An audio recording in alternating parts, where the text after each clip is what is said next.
Olá, amigo ligado na programação da TVT e você que nos assiste por um dos nossos distribuidores ou pela internet. Estamos começando o programa Brasil Consciência desta semana, uma realização do SINDCT, o sindicato que representa, você sabe, os servidores públicos federais do INPE, do DCTA, do CEMADEM e da Agência Espacial Brasileira. E no programa de hoje você vai ver uma pesquisa de doutorado que relaciona grandes tragédias não naturais, como a recente da Braskem e a de Brumadinho, com o modelo de exploração econômica imposto no Brasil. Veja mais ainda neste programa. Você ainda também terá informações sobre o workshop realizado no INPE, que discutiu saídas, soluções para os problemas na camada de bolhas ionosféricas em baixas latitudes, especialmente no Brasil. Mas antes, a gente vai falar sobre uma notícia recente e que é cada vez mais grave.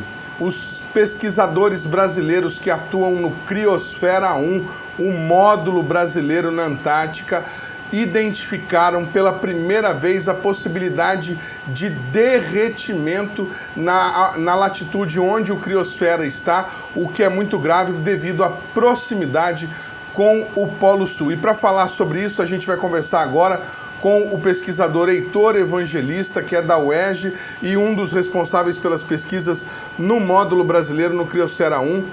Muito boa tarde, doutor Heitor, obrigado por você ter aceitado ao nosso convite. E eu começo essa entrevista perguntando para o senhor qual é a gravidade de nós termos derretimento de gelo lá naquele ponto remoto da Antártida nesse momento. Boa tarde para você, boa tarde para a sua audiência. É um prazer estar aqui participando de você, dessa conversa. Nós temos, como você mesmo disse, um laboratório remoto. Ele está localizado numa latitude bastante avançada, é o laboratório mais avançado do Brasil, na latitude 84 Sul. Ele fica apenas uns 600 quilômetros do Polo Sul. Esse laboratório ele foi estabelecido lá para monitorar uma das regiões mais importantes para a questão da elevação do nível dos oceanos, que é o setor oeste da Antártica, né? Então, hoje nós temos aqui, desde o início da Revolução Industrial, um aumento em torno aí de uns 22 centímetros de nível do mar, uma projeção futura bastante linear, considerando os diversos cenários de aquecimento da atmosfera, né? O que vai levar a uma maior expansão térmica dos oceanos e mais água sendo aportada, principalmente da Groenlândia e também dos mantos de gelo sobre os continentes. A Antártica é um caso absolutamente excepcional, porque a Antártica ela pode mudar completamente essas curvas de tendência, visto que na Antártica nós temos grandes volumes de gelo, né, que podem contribuir para uma elevação rápida dos oceanos. Então, essa é uma das grandes preocupações da comunidade científica internacional, de monitorar a dinâmica do gelo do setor oeste da Antártica, porque esse volume de gelo ele tem uma implicação enorme sobre as projeções futuras da elevação do nível do mar. Então, o Criosfera 1 ele está localizado numa zona remota, dentro do setor oeste da Antártica, né? Então, ele está localizado numa região extremamente estratégica para se ter uma noção espacial melhor definida sobre as alterações ambientais naquela parte da Antártica. E ali naquele setor, nós temos observado um aumento progressivo de eventos de, de rápido aumento da temperatura do ar, né, através de alguns processos que nós já identificamos e eles têm o nome de rios atmosféricos, muito parecido com o que nós temos aqui no Brasil no verão, esses rios voadores que transportam água da Amazônia em direção ao sudeste no verão, né? Enquanto que na Antártica nós também temos fenômenos assim de transporte de calor e de umidade das regiões tropicais, subtropicais, para o manto de gelo. E esses rios atmosféricos, quando eles atingem a Antártica, eles promovem derretimentos porque eles transportam muita quantidade de calor e energia, né? Nós observamos agora, no dia 13, né, 2 dias atrás, um grande evento desse tipo, né, onde a temperatura chegou a apenas 2 graus do ponto de derretimento. E eu não estou falando ali da borda do continente antártico, a gente está falando do interior do setor oeste da Antártica, né? Então, esse monitoramento ele funciona como uma espécie de sentinela, né, das consequências é, que esse transporte de calor pode trazer para esse setor da oeste tão sensível, né, com implicações importantes para a questão da elevação do nível do mar, né?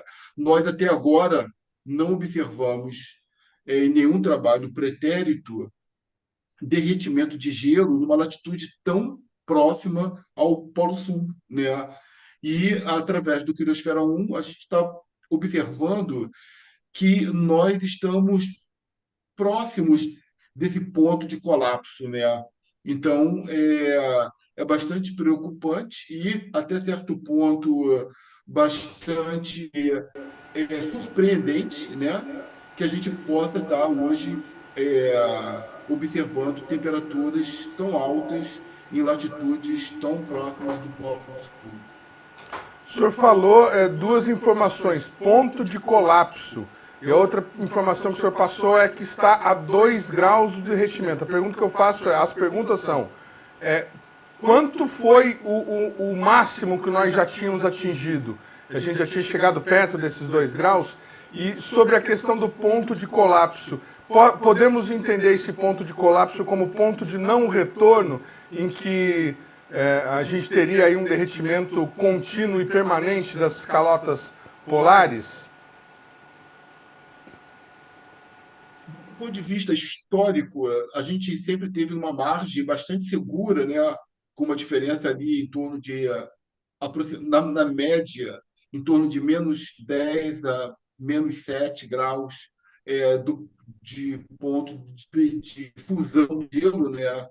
Durante o verão, que é o período assim onde a gente tem as temperaturas mais altas, né? Então, é, sobre a questão, então a gente sempre teve uma margem de segurança bem razoável, né? Agora, nesse ano, nós chegamos um patamar bastante inesperado, né?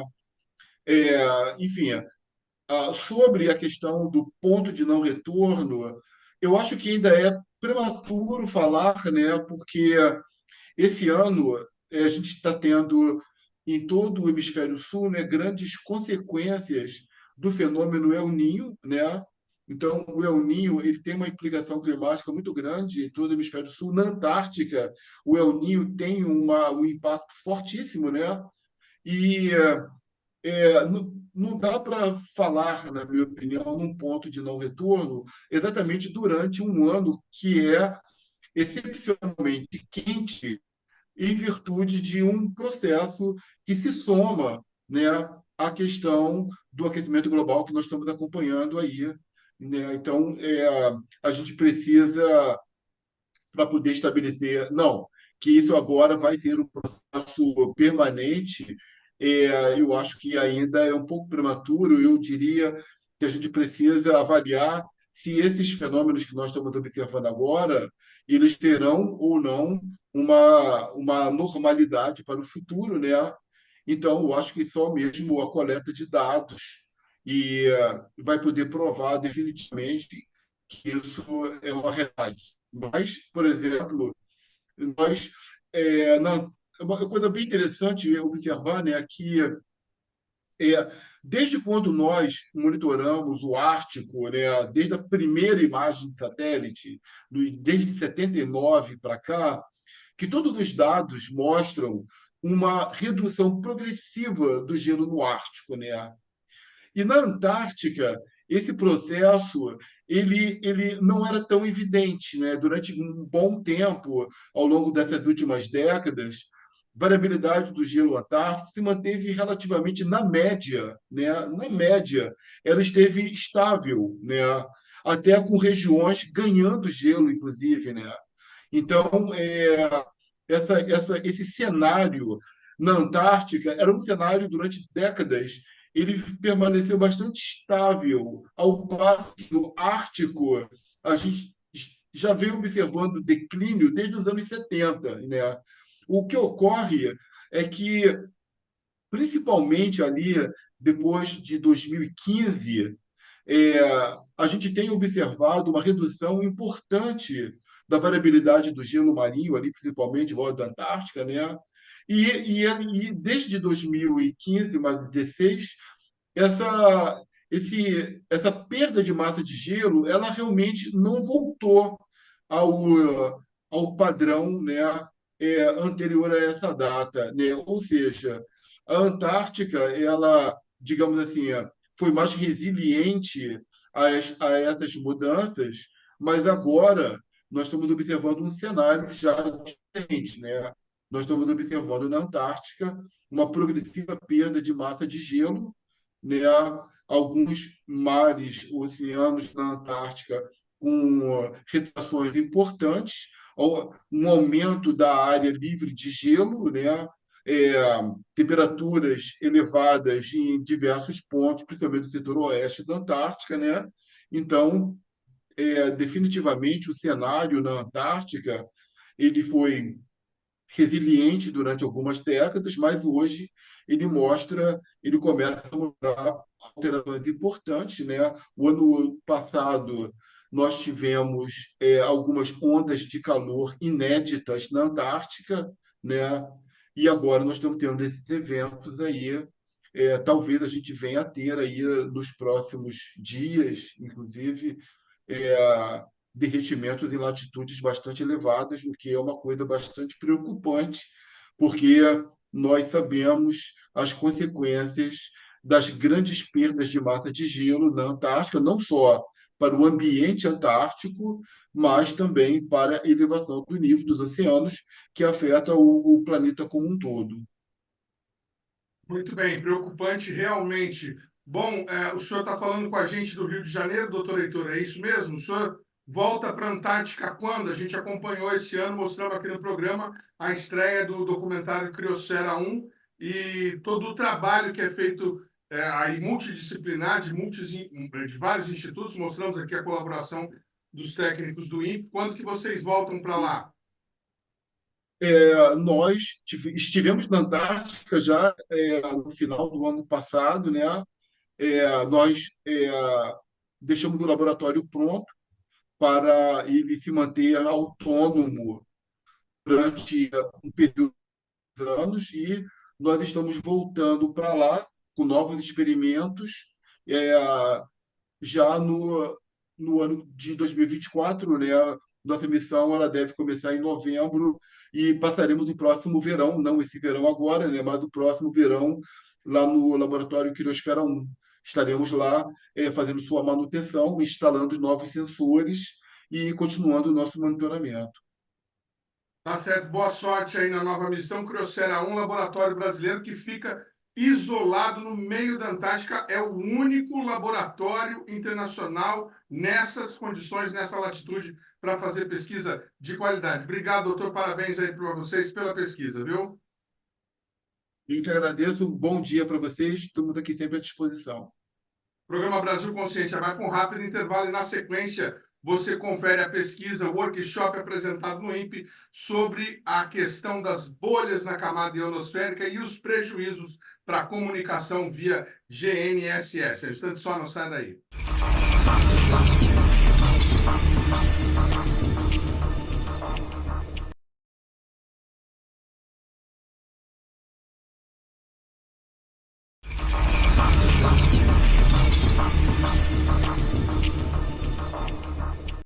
Olá, amigo do programa Brasil Consciência, estamos de volta agora para falar sobre o assunto que nós anunciamos no começo do programa, o desenvolvimento de melhorias para a navegação, o chamado GNSS, o posicionamento global, GPS, ou os vários outros sistemas que existem, o chinês, o russo, aqui no Brasil e na parte de baixas latitudes, por conta dos problemas com as chamadas bolhas na camada ionosférica. Você que acompanha o Brasil Consciência já ouviu falar desse fenômeno, nós já mostramos aqui em diversas vezes o pessoal do INPE que faz pesquisa sobre isso, inclusive do Embrace, o pessoal de clima espacial. Mas hoje nós vamos falar de um projeto que está sendo coordenado pelo professor Dr. João Francisco Galera Monico, que é da Unesp, que está envolvendo o INPE, o IAE, o ITA e diversas outras instituições do Brasil e até do exterior para tentar mitigar, encontrar soluções para esse problema de navegação afetadas pelas bolhas na camada ionosférica. O evento teve um workshop realizado no INPE no finalzinho do mês passado e é sobre isso que a gente vai falar com ele agora. Obrigado, professor, por o senhor ter atendido ao nosso convite. Primeiro, eu gostaria que o senhor contasse um pouco da trajetória desse projeto. Ele não é um projeto recente, já são quase 20 anos de trajetória. Conta para o nosso telespectador desde quando vocês estão trabalhando e no que esse projeto consiste. Boa tarde. Boa tarde, uma satisfação muito grande estar aqui com vocês, poder falar um pouco das ciências que nós estamos desenvolvendo, dos projetos, é uma satisfação muito grande.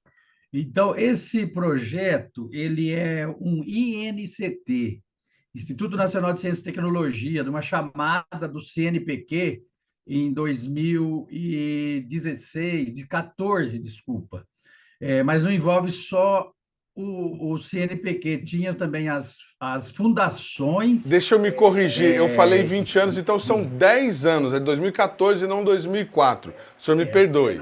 Na realidade, é isso, o projeto, a chamada foi 2014, mas nós iniciamos em 2017.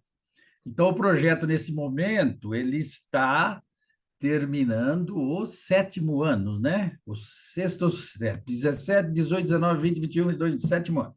E nós temos uma extensão aí de mais um ano devido à pandemia. Então, nós vamos ter mais um ano aí. E nós queremos tentar expandir isso, porque essa problemática que você já aí muito bem citou, ela está agora num pico ascendente, né? O máximo vai ocorrer 2014, 2015, tá? O problema da cintilação ionosférica que ocorre devido às bolhas de plasma, as bolhas ionosféricas. O senhor disse o máximo vai ocorrer em 2024, 2025, correto? Isso, pois isso. não. Isso advém do ciclo solar que se repete a cada 11 anos, tá?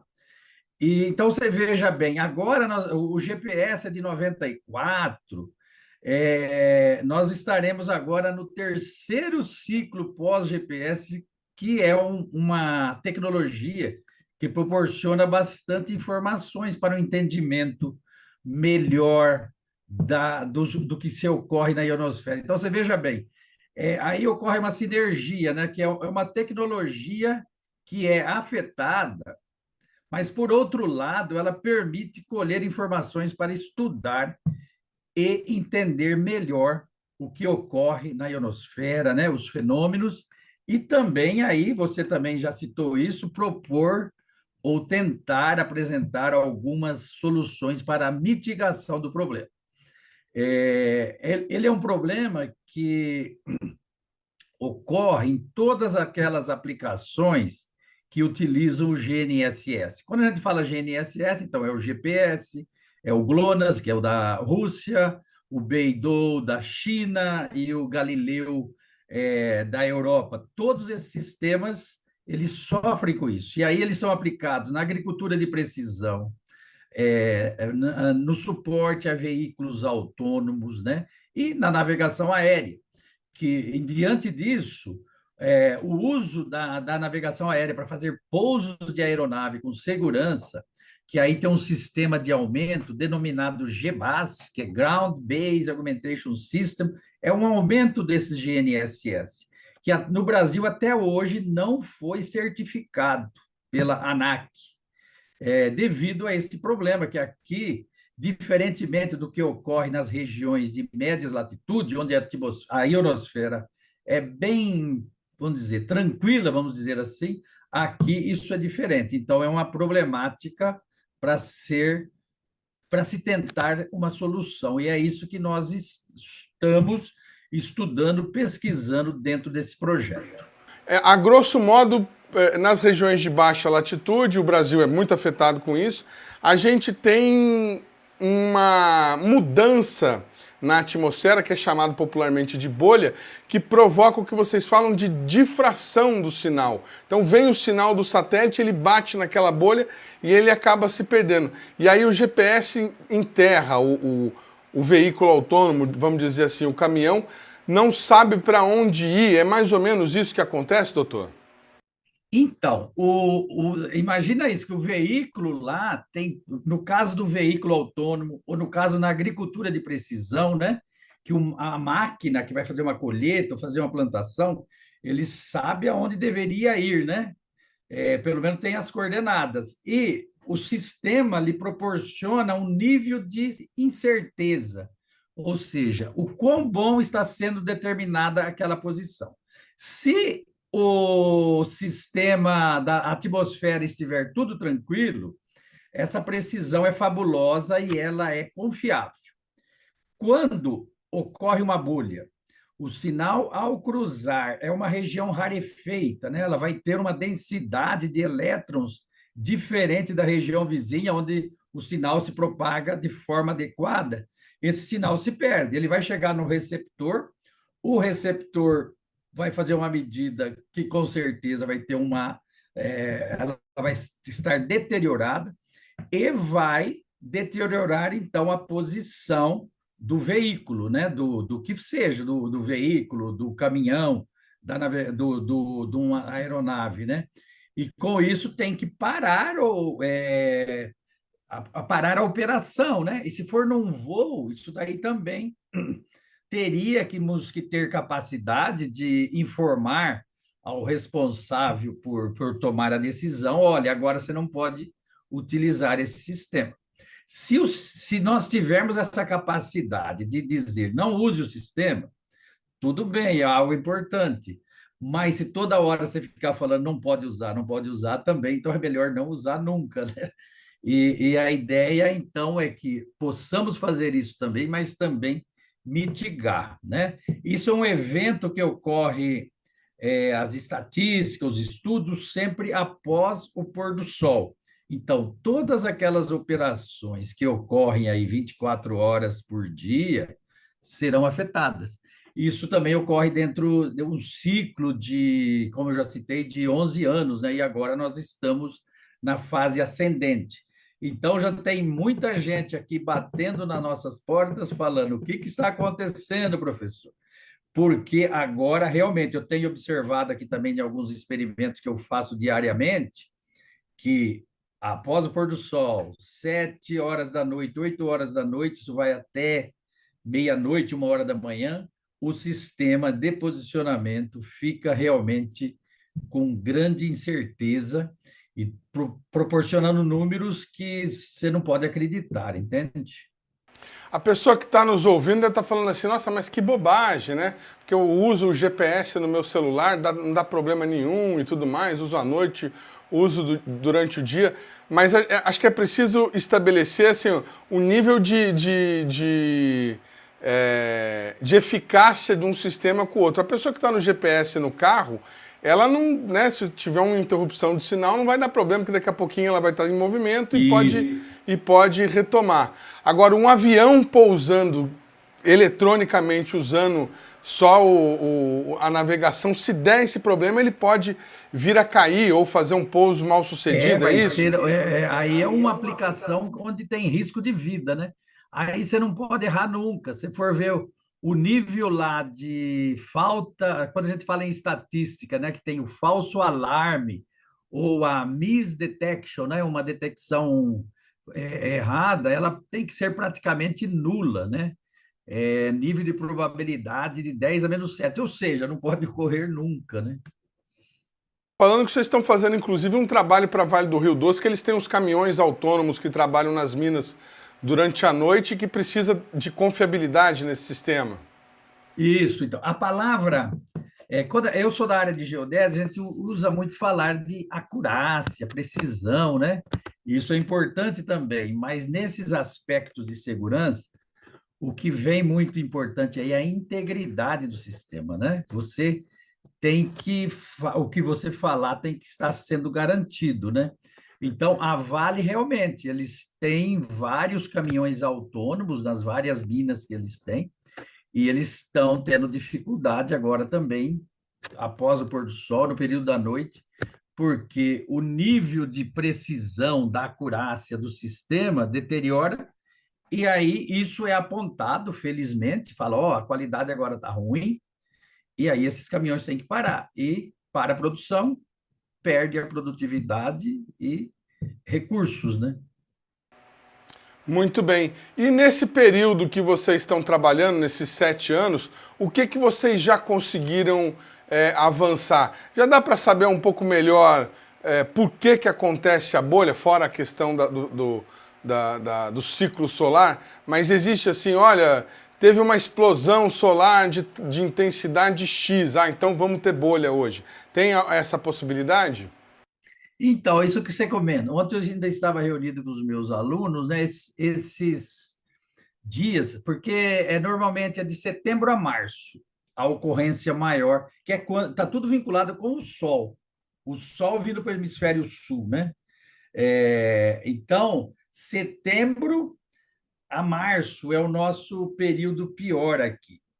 E agora nós estávamos observando que todos os dias estava tendo cintilação. Aí teve 2 dias que não tiveram. Aí você veja bem, ocorreu uma explosão solar, né, uma tempestade geomagnética, e que essa tempestade não levou à ocorrência de cintilação, ela inibiu a cintilação, né? Aí é um fenômeno aí físico que não é simples de explicar, mas em 2 ocasiões inibiu, entende? Agora, as bolhas é um fenômeno natural, não é simples assim de explicar num palavreado fora do jargão científico, né? Mas ela advém lá de um fenômeno onde tem densidades diferentes, né? Dos elementos que compõem a atmosfera, e como que eu diria, como que eu digo, o mais denso, é, ele vai. É difícil de explicar, é como o óleo e a água, entende? Você joga um óleo, ele vai descer e aquilo ali vai formar uma bolha, né? Algo nesse sentido. Eu sei que não fui feliz para explicar isso, mas é isso aí que ocorre nessa época, né? Estamos associando a água com o óleo, tem densidades diferentes. Na atmosfera ocorre isso, né? Quando essa mistura fazer que um local tenha uma densidade menor, aquilo ali é o que é a bolha e que o sinal, quando cruza, ele é afetado. Ainda tentando apontar aí, o senhor falou que vai ter uma extensão por mais um ano por conta do período de pandemia, e vocês já tiveram, inclusive, esse workshop. O que foi mais destacado aí no workshop que vocês fizeram no INPE, por exemplo? Quais são os entendimentos que o grupo já conseguiu reunir nesses últimos anos de trabalho?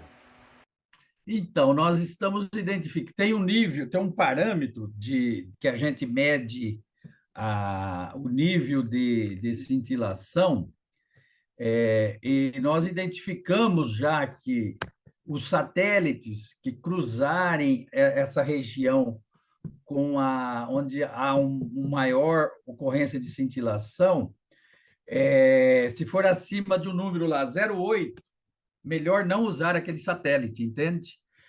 Nós ainda estamos refinando isso. Nós estamos trabalhando, é um projeto, uma parte de uma dissertação e um doutorado, onde nós estamos identificando e quantos satélites. Aí, imagina que o satélite acima desse número, desse limiar, se ele não pode ser utilizado.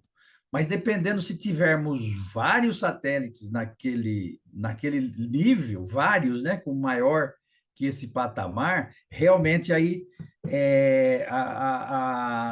a solução vai ficar muito ruim.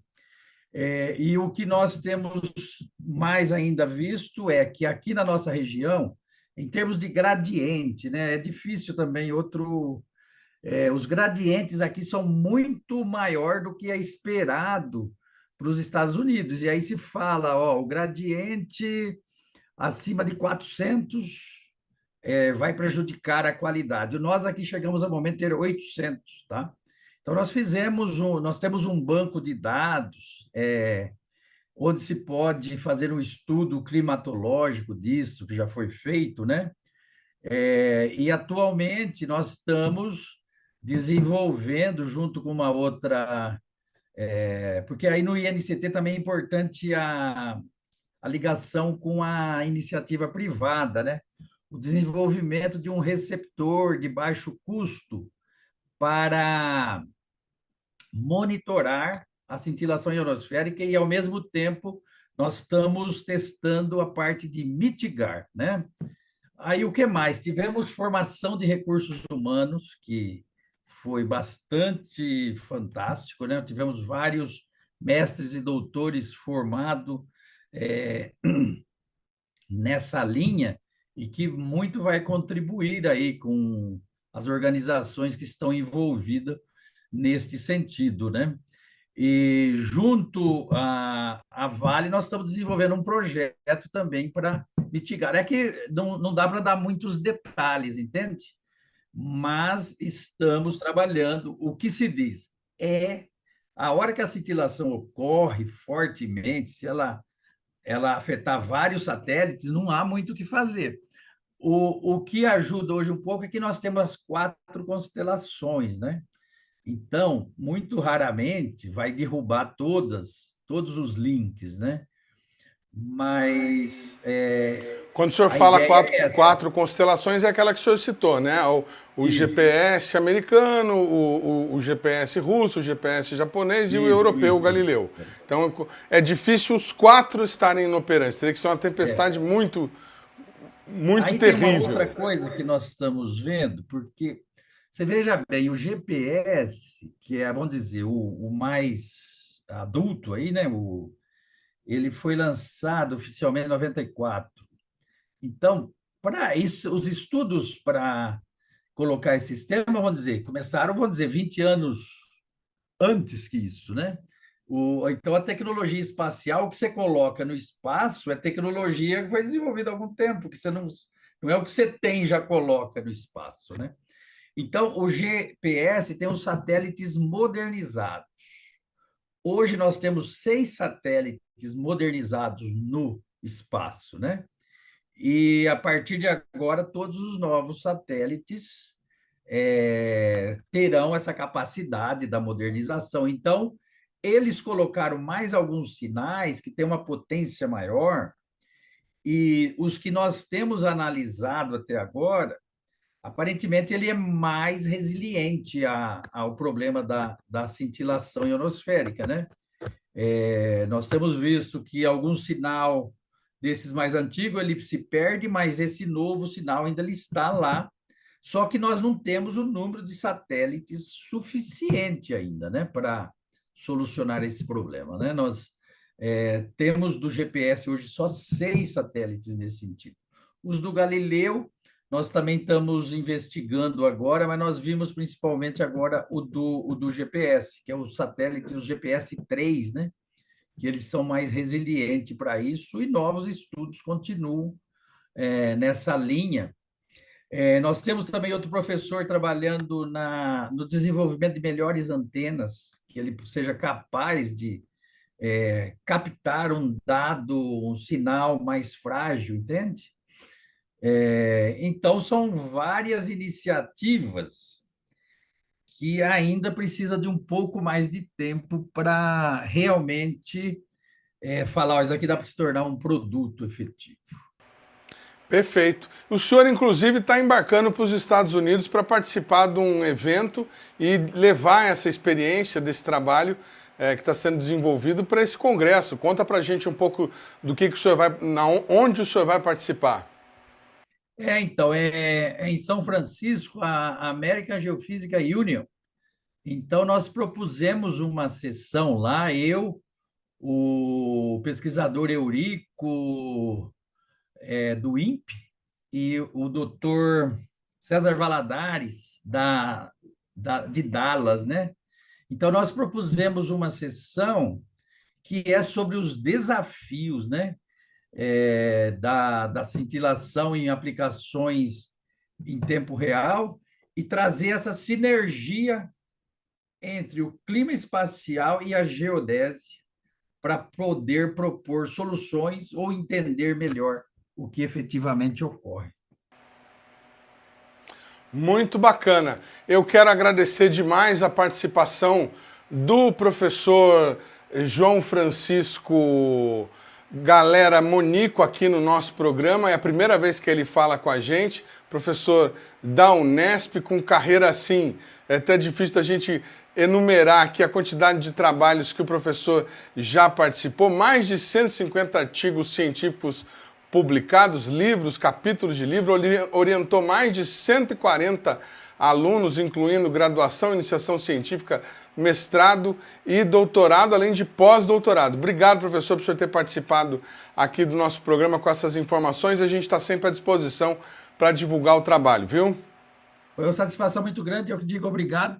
E é difícil, alguns assuntos a gente conseguir explicar facilmente. Então, aí eu peço desculpa por aquilo que eu não consegui dar uma explicação totalmente satisfatória. Tá joia, professor. Obrigado. O programa Brasil Consciência vai para um rápido intervalo e a gente volta um instante só, não sai daí.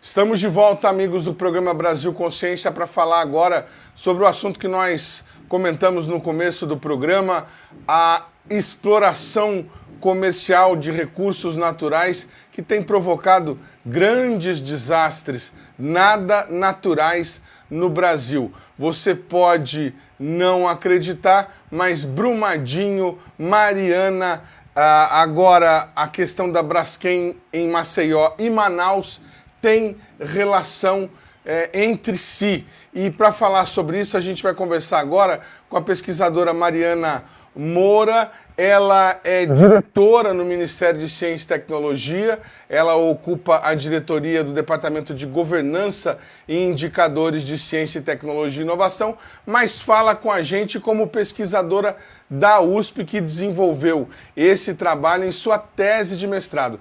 Muito bom dia, doutora Mariana, obrigado por você ter atendido ao nosso convite. Explica para a gente, para o nosso telespectador, por que você resolveu fazer esse trabalho e como que você chegou a essa conclusão que eu acabei de comentar. Bom, na verdade, tem uma coisa com a qual eu me debato desde que eu sou criança, Edmond, que é a desigualdade no Brasil. Né? Eu sou filha de professores universitários, meu pai é economista, minha mãe é socióloga, e uma coisa que sempre me incomodou, e na verdade muitas crianças passam por isso, de passar na rua com os pais e se ver em outras crianças que estão em situação de rua e perguntar por que isso acontece. Né? Então, a minha pergunta do doutorado tem relação com isso. Né? Por que existe no Brasil tanta desigualdade, sendo que a gente é um país tão rico? Eu fico indignada quando alguém fala que o Brasil é um país pobre ou o Brasil é um país, né, subdesenvolvido. Eu fico indignada. O Brasil é um país riquíssimo, a gente tem muita riqueza.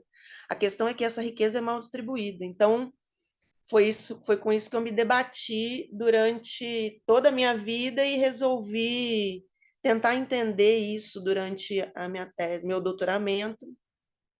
E cheguei numa teoria que foi elaborada por pesquisadores brasileiros, mas que estavam exilados fora do país na década de 60, 70, né, durante a ditadura militar, que é o Rui Mauro Marini, a Vânia Bambirra, o Teotônio dos Santos, que desenvolveram a teoria marxista da dependência. E a partir desse marco teórico, eu consegui, né? A gente na equipe, não foi um trabalho individual, foi um trabalho fruto de um grupo de pesquisa, a gente conseguiu olhar para o desenvolvimento brasileiro a partir da discussão sobre a extração de recursos naturais. Foi um trabalho muito interessante que a gente fez no grupo de pesquisa da dialética da dependência lá no Instituto de Energia e Ambiente e que resultou nessa tese de doutorado que discute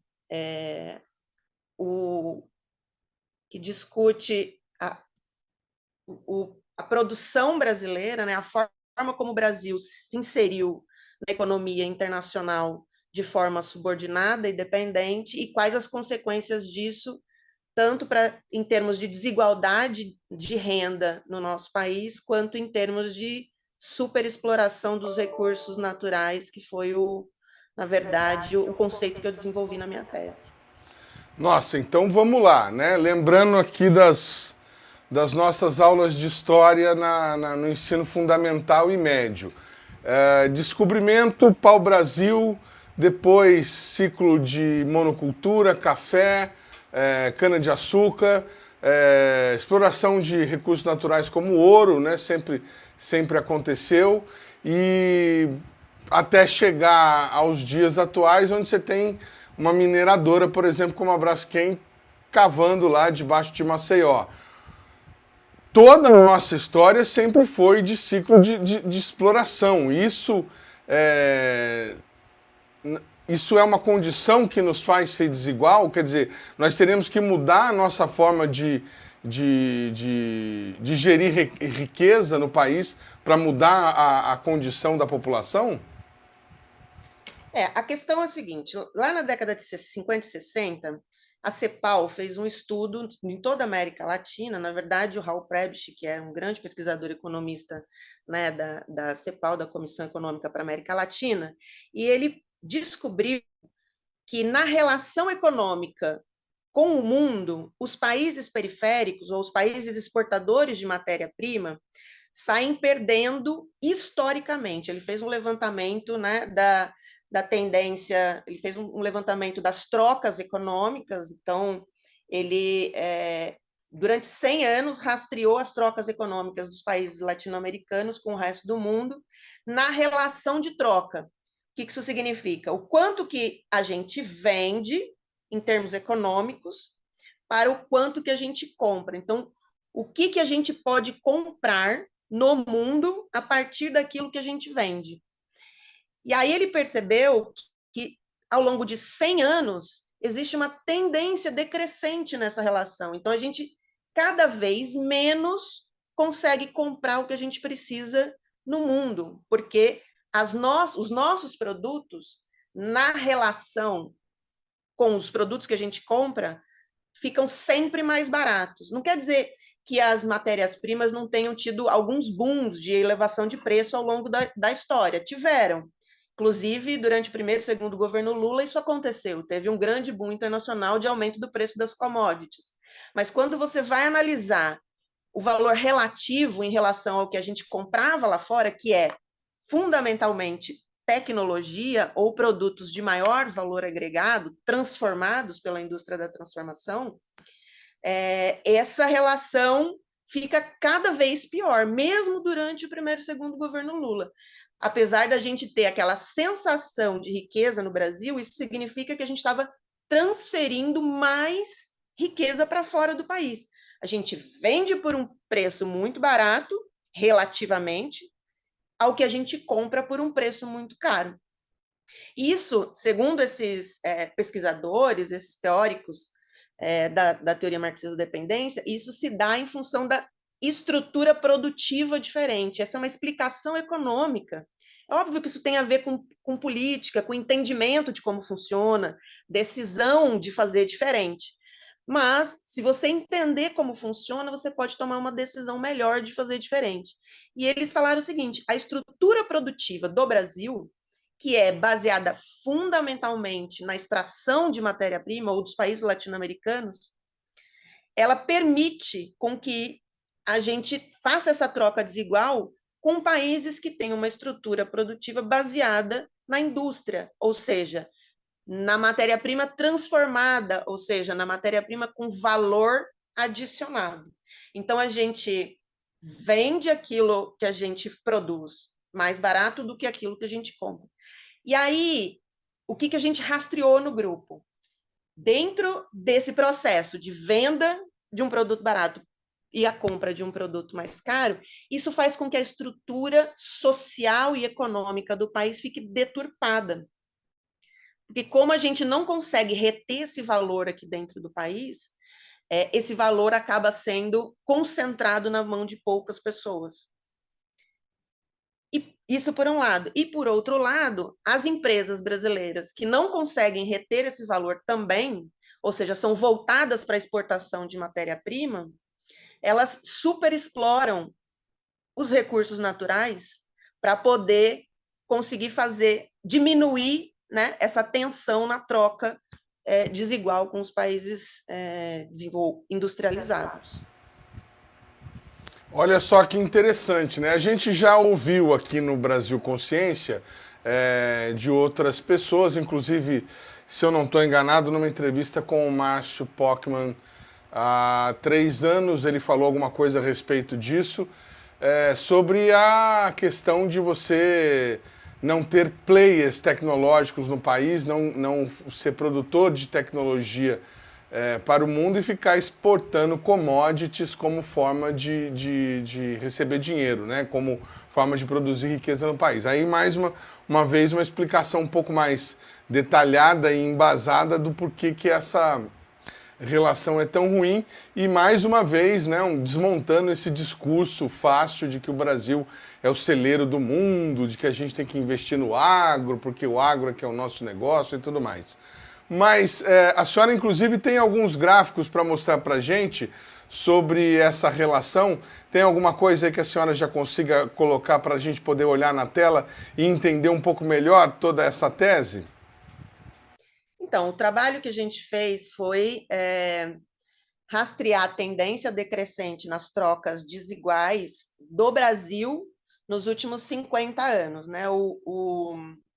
O Prebst fez esse levantamento até a década de 70, e a gente pegou da década de 70 para cá, tentando entender especificamente o boom das commodities dos anos 2000, né? O que isso tinha causado em termos de troca, né, desigual, de desigualdade na troca. E a gente percebeu que houve, sim, a confirmação da tendência decrescente, né, dessas trocas desiguais nesses últimos anos, mas mais do que isso. Quando a gente observa a balança comercial física do Brasil neste período, o que é a balança comercial física? A gente normalmente, nos noticiários econômicos, a gente vê a balança comercial, né? A gente vende muito e aí a balança comercial está superavitária, a gente está com muito dinheiro no Brasil e tal. A gente levantou a balança comercial física, ou seja, em toneladas, o quanto que a gente vende, o quanto que a gente está vendendo em matéria para o mundo e o quanto que a gente compra. Então, a balança comercial física também demonstrou um déficit crescente nesse período analisado, especialmente no momento em que o preço das commodities foi elevado no sistema internacional. Qual que é o grande problema dessa balança comercial física? Está deficitária.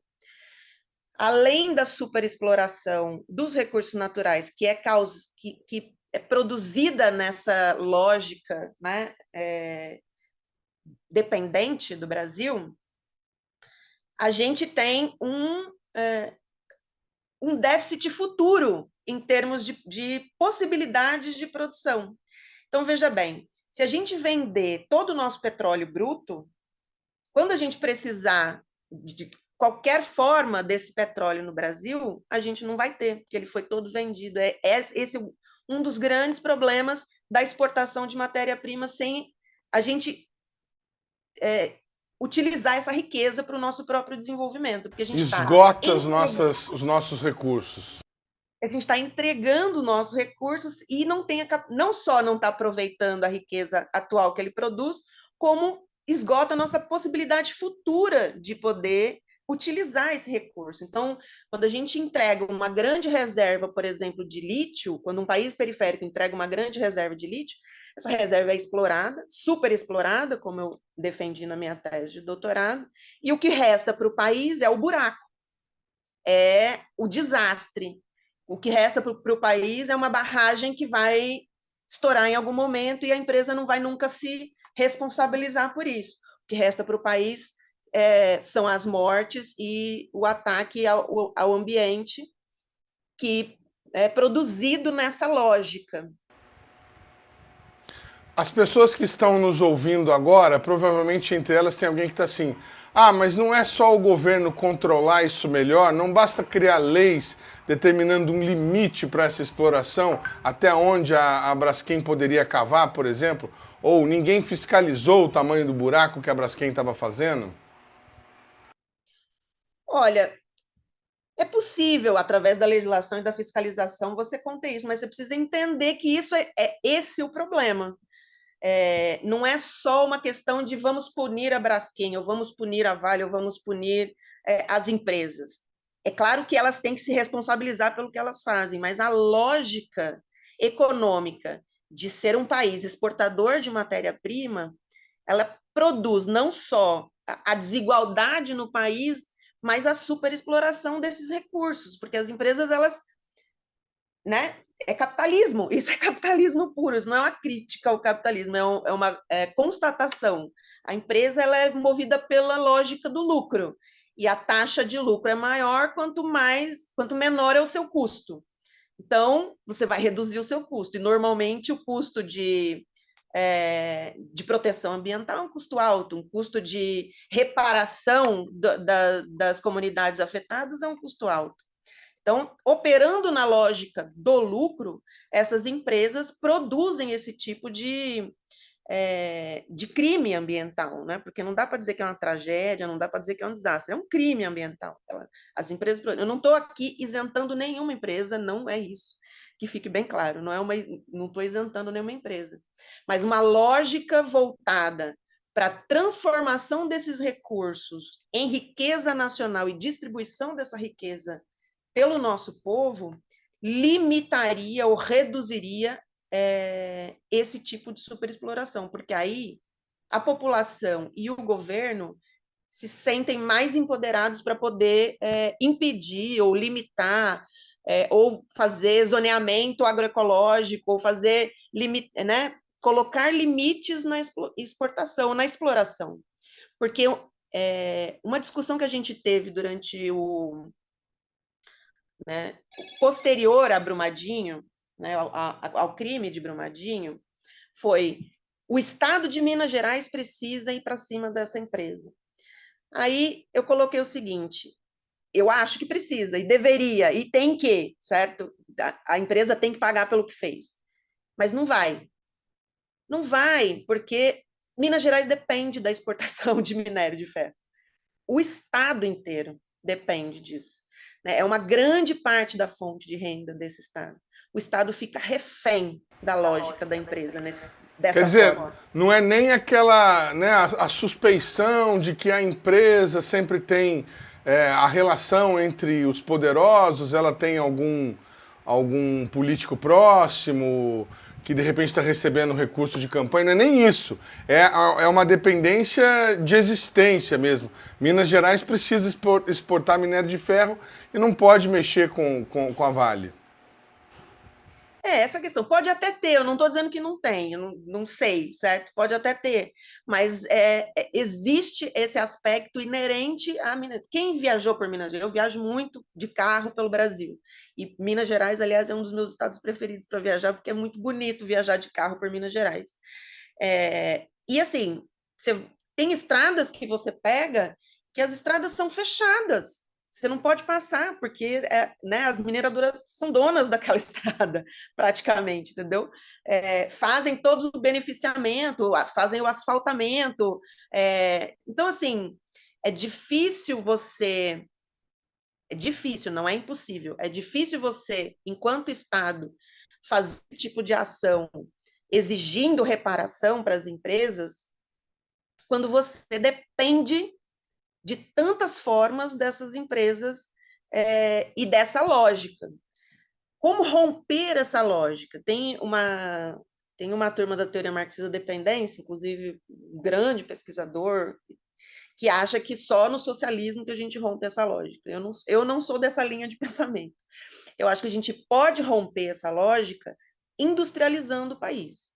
Então, quando você pega essa riqueza natural, quando você pega essa matéria, essa energia que a gente tem no nosso país disponível e transforma internamente, você agrega valor, e nesse processo de agregação de valor, você tem um pagamento de melhores salários, porque a indústria tradicionalmente paga salários em média mais altos do que o setor de extração de matéria-prima. Né? Você tem uma população que tem mais acesso a esses bens, você consegue articular o setor produtivo, a produção nacional para o país, para trazer riqueza para o país, um maior pagamento de impostos. Aliás, você sabe que pouca gente sabe disso, porque isso já aconteceu há muito tempo, quase ninguém lembra. Mas as empresas exportadoras de matéria-prima não pagam ICMS. Não pagam ICMS. Por quê? A lógica da política econômica brasileira é de privilegiar a exportação de matéria-prima. Então, o produto industrializado brasileiro paga, e paga alto, paga muito. Mas a exportação de matéria-prima não paga ICMS. Então, você tem grandes produções de soja ou grandes produções de minério que saem do país sem pagar o imposto sobre circulação de mercadorias. Mas, doutora, deixa eu só fazer uma provocação aqui. Industrializar seria muito melhor, né? Porque a gente teria mais emprego, mais desenvolvimento e ficaria com a riqueza aqui. Mas acontece que a exploração capitalista, a lógica do capitalismo é muito, digamos, poderosa e perversa, né? A gente desenvolve, por exemplo, uma indústria como a Embraer, player mundial em tecnologia, nossa única player mundial em tecnologia. Aí vem um grupo de fora como a Boeing e compra. Deus é brasileiro, nós tivemos uma sorte, acabou dando um problema, eles não levaram. Mas o que impediria que acontecesse o mesmo com Braskem, com Vale, como aconteceu? Seria o caso de reestatizar essas empresas, não querendo ser socialista, mas usar o dinheiro do Estado dentro do capitalismo? Olha, os Estados Unidos têm uma lei que impede empresas estratégicas de serem vendidas para o capital internacional. Há pouco tempo atrás, a China tentou comprar um grande porto para escoamento da sua produção lá nos Estados Unidos, e o governo interferiu e falou: não vai vender, acabou. Toma a decisão. Isso não é socialismo, isso é decisão estratégica de Estado, entendeu? Não é uma questão de... Né? Isso, é decisão estratégica do Estado. Você toma a decisão de que essa empresa ela é muito estratégica para poder estar na mão de capital estrangeiro. Eu não estou nem criticando exatamente o capital estrangeiro aqui, porque aí essa é uma outra discussão. Mas existem decisões de Estado que passam pela estatização, empresas, na minha opinião, e aí não tem a ver com a minha tese de doutorado, não foi sobre isso, mas empresas estratégicas e, especialmente, serviços que são monopólios naturais, como energia, por exemplo, energia elétrica, por exemplo, que dentro da lógica da economia liberal é um monopólio natural, não é nem, né, não tem nada a ver com marxismo isso. Essas empresas deveriam estar na mão do Estado, ou muito mais reguladas pelo Estado do que estão hoje.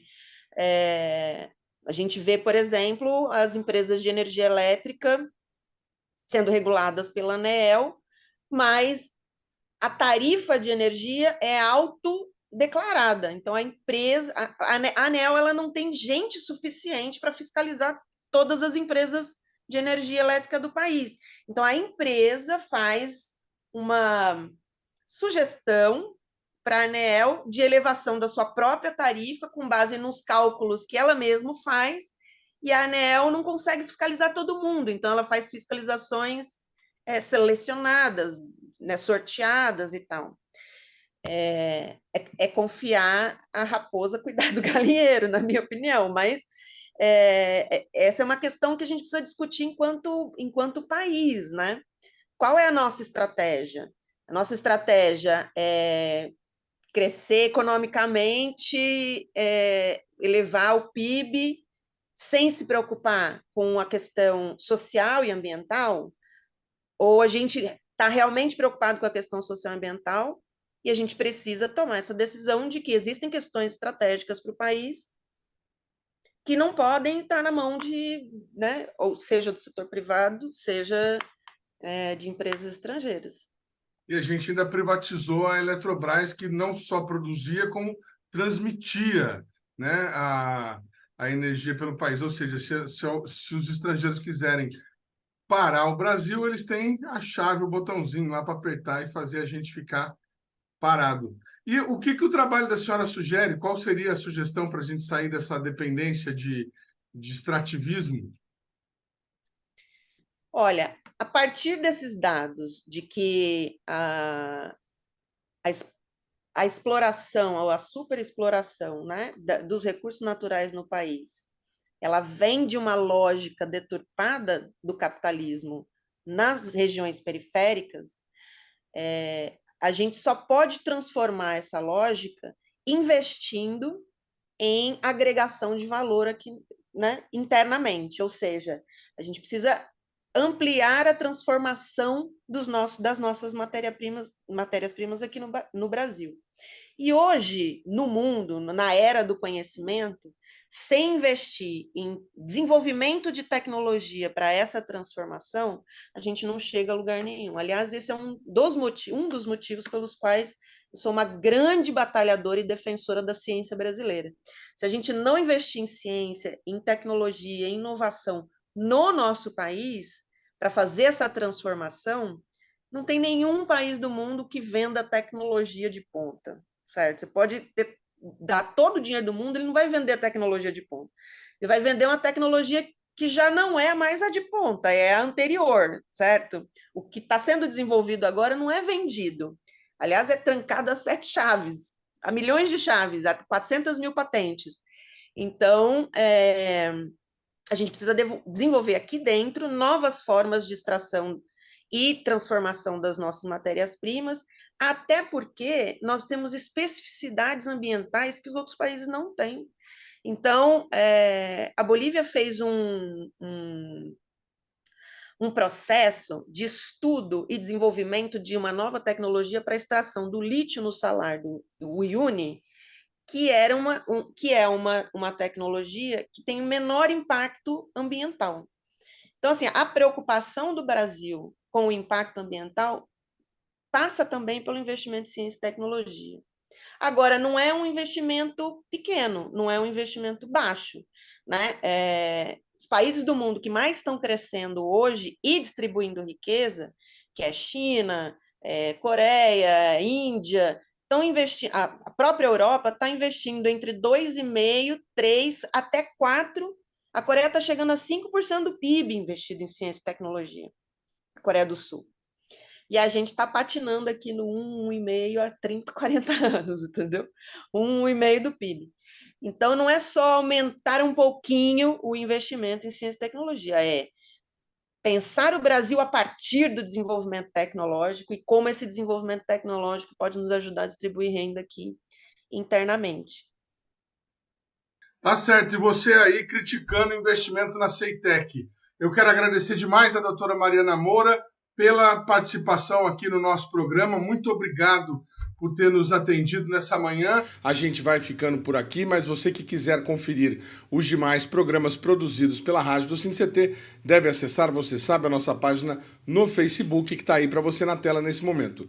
Você que quiser conferir os demais programas produzidos pelo Brasil Consciência, Todo o nosso conteúdo fica disponível em nossa página na internet e você também tem a possibilidade de acessar pelo próprio canal da TVT. Dúvidas, críticas, sugestões e reclamações, nosso e-mail está sempre disponível para lhe atender. A gente volta na semana que vem com outra atração inédita para vocês. Tchau, gente. Um abraço.